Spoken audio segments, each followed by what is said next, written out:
So at what point did you realize that you were running into issues?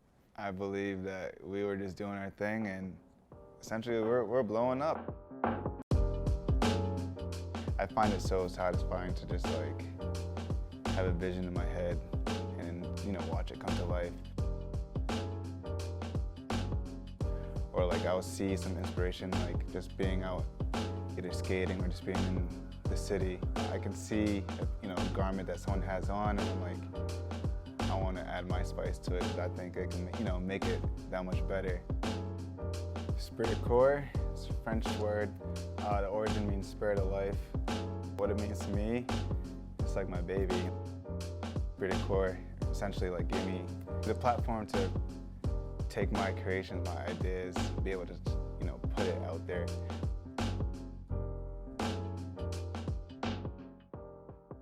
When you look at art in general, it's subjective, right? If you look at something, one person can think, oh my God, this is the best piece of art I've ever seen. And then to someone else, or like, this is a piece of shit. I could have done it myself. So I think it's important that with every piece that we make, we love it. You know, like every piece, doesn't matter if it can fit me or not, I love, and it's like a little kid of mine. I'll start. I'm Mason Spence from Boston, Massachusetts, co-founder of Esprit de Corps, EDC Studio.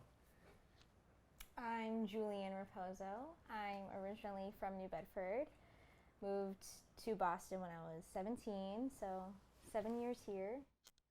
CEO, co-founder of EDC Studio. Yeah, during the time we started, it was still COVID. It's crazy. COVID. 2020. Yeah, it was 2020, like when we kind of first started. But just thinking back on that time, it's just like, damn, we were on lockdown, like in a sense, and that's probably like why we were working and creating so much, just because like there's nothing really to do. So after we had spent some time together, it wasn't like too long, it was a couple of weeks, like we just found ourselves like naturally just creating stuff when we were hanging out with one another, and it kind of just led to one of those moments where I'm like, hey, you like these things, I like these things, like why don't we do this together? And to just see where it could take us. If he said no, that would have been completely okay. But yeah. It's just funny because like we'll just be chilling, creating, just yeah. collabing, and we're looking at it like, damn, like we got her making pieces, like this can be something bigger. That's what we strive for, is to be a household name. And what we do and specialize in and reconstructing and upcycling and recycling. Like a one-stop shop. So one-stop shop. You buy from us, you're part of something that's bigger. This is not fast fashion. This is EDC Studio. Yeah. We do it different over here, and How you doing?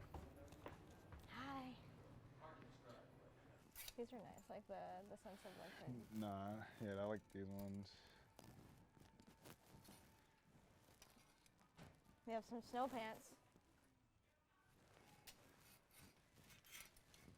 How did Puma make? This shit hard though. For jeans and denim, it's usually just a field test. Some jeans like these. The field test. These are some Carhartts. They're nice and stuff, but you feel it and it's kind of thin. You want it to have like some density to it, Picked up on these. These are some orange label Levi's. I mean, you can tell these are great quality, not just by the tags and stuff, but just the feel of it. I like the wash, but then you come up here and you look at it, you're like, oh shit, this got some, it's seasoned, Orange label. Babe. Girl.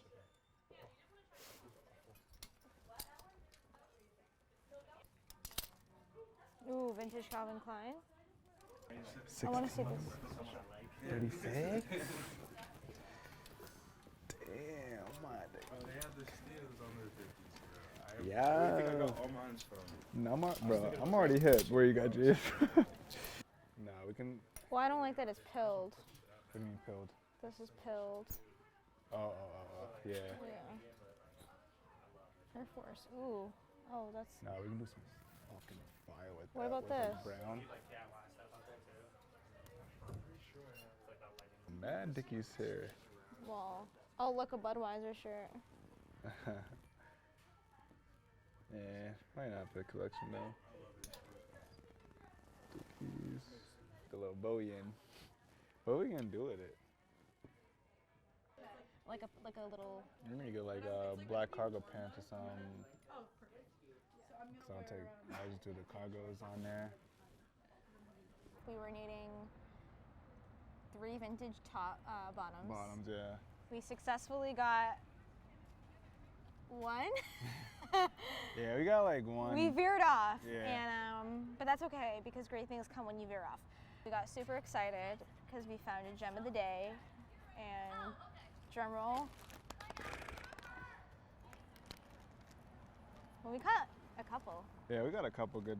We got some vintage Marc Jacobs. Come on, Our vintage Margiela, rabbit fur. you know. Got some Margiela, And some vintage True Religion, you know, pristine condition. So Yep. look out for these when they drop. I want to talk about how social media has benefited you as a business, and then also maybe where it's gotten you into some trouble. Yeah, social media has done us well and It has can be your done us. biggest best friend, and then it could be your worst nightmare. From the start, we've been growing organically. Yeah, That was slow. most definitely, yeah. And then all of a sudden, like, we hit the virality aspect of Instagram. And one day we woke up and Instagram didn't work anymore. And yeah, so that's the thing.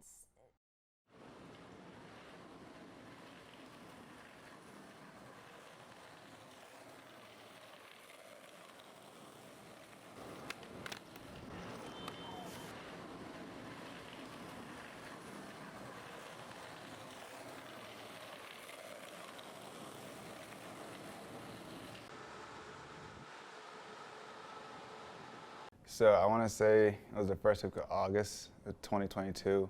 I tried logging on to our Instagram one day, and we were logged out, and I seen that Instagram notified us that our page is not up anymore, essentially, and it just made me think, what could have caused this? A couple of our photos were reported by Esprit Legal, which essentially is a Esprit. It's a brand based out of United Kingdom. Essentially like the Gap of the UK. They're a pretty big brand. And they reported a couple of our photos for trademark infringements. And I think what we do in general is just very niche. I think what we do is not like anyone else. I think we have our own lane. So for them to essentially bully us, because we didn't do anything wrong in terms of marketing. None of our stuff looks similar. We do, both do, clothes, but we do one-on-one, vintage reconstructed garments. We're making pieces that are unique and one-on-one versus, a brand like they're making, mass, amounts of clothes. I believe that we were just doing our thing, and, we were. Essentially, we're blowing up. I mean, this summer, like we grew a lot within a short period of time. What was the maximum amount of followers that you had on Instagram? So we only had, 3,000, but I would say in between the time of May to August, we gained about 2,500. So it was, and I know the numbers might not seem as crazy as I'm kind of, going about it, but those followers are turning into, sales essentially. So like, yeah, do the math.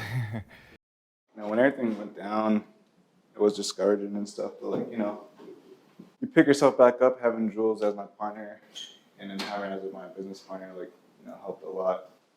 When the vision's so clear, you keep going, man, and like, just getting a lot of reinsurance from, people that support us and stuff also helped us along the way.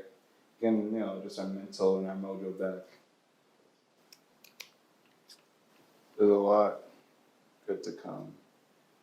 I feel like we've seen a lot of positive out of a negative situation.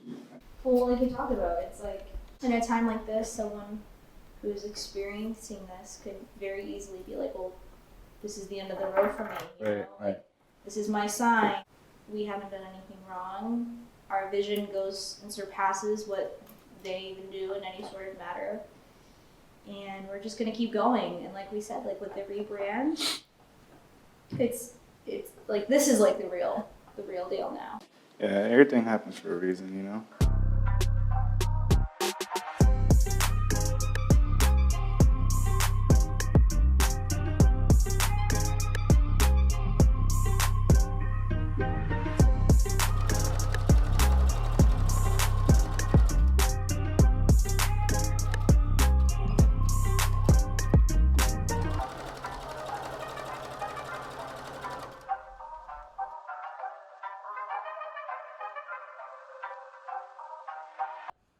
Ultimately, I don't want to be like them. I don't want to be like any other brand where they're producing and stealing designs and mass producing and just trying to get the quick buck, you know, and then next week is on to the next TikTok style fashion trend that's like trending, and then next week it's like I want to be creating staples that are timeless, that are pieces that you'll have in your closet forever, like, you know, the collection pieces that we have, which are vintage, upcycled, reconstructed pieces, like those are like the pricier of objects that we, you know, have. Like it's like an investment, you know, like you know that you're getting good quality, you know that this piece is gonna last you forever, like you know that this piece is one of, like, it's just like it checks off every piece, and that's something that fast fashion can't. I think that makes it fun for us. Like, you know what I'm saying? It's like a treasure hunt. You know what I'm saying? Like, Every time is something new. it might be Burberry, it might be Coogee, it might be YSL, Dior, like vintage what? Lacoste, vintage Levi. Like it's different every vintage time, but that's Coogee. what makes it exciting.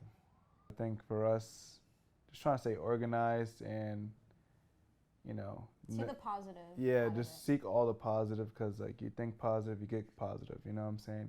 Think negative, you're gonna get negative. So just try to stay positive and kind of learn from like some of the mistakes that we might have made in terms of like very like minor like things that we look back on that kind of, you know, kind of led to like maybe Esprit, you know, being on our case, you know, like, yeah, we don't know everything, but I'll tell you this, we learned a lot from this experience. It's always a learning journey, but you know, we learned a lot more than what we did last year. It's like the Trademark- foundation is still there, right? But the walls might have been blown away, and now we know how to build even better walls and even better, you know, structure. That way it's nice and safe and secure, and that will never happen again. That's how I feel. Yeah, it's going well. It's not as horrific as I thought it would be. If you could describe in one word how creating makes you feel, what would that word be? It makes me feel euphoric. I feel empowered.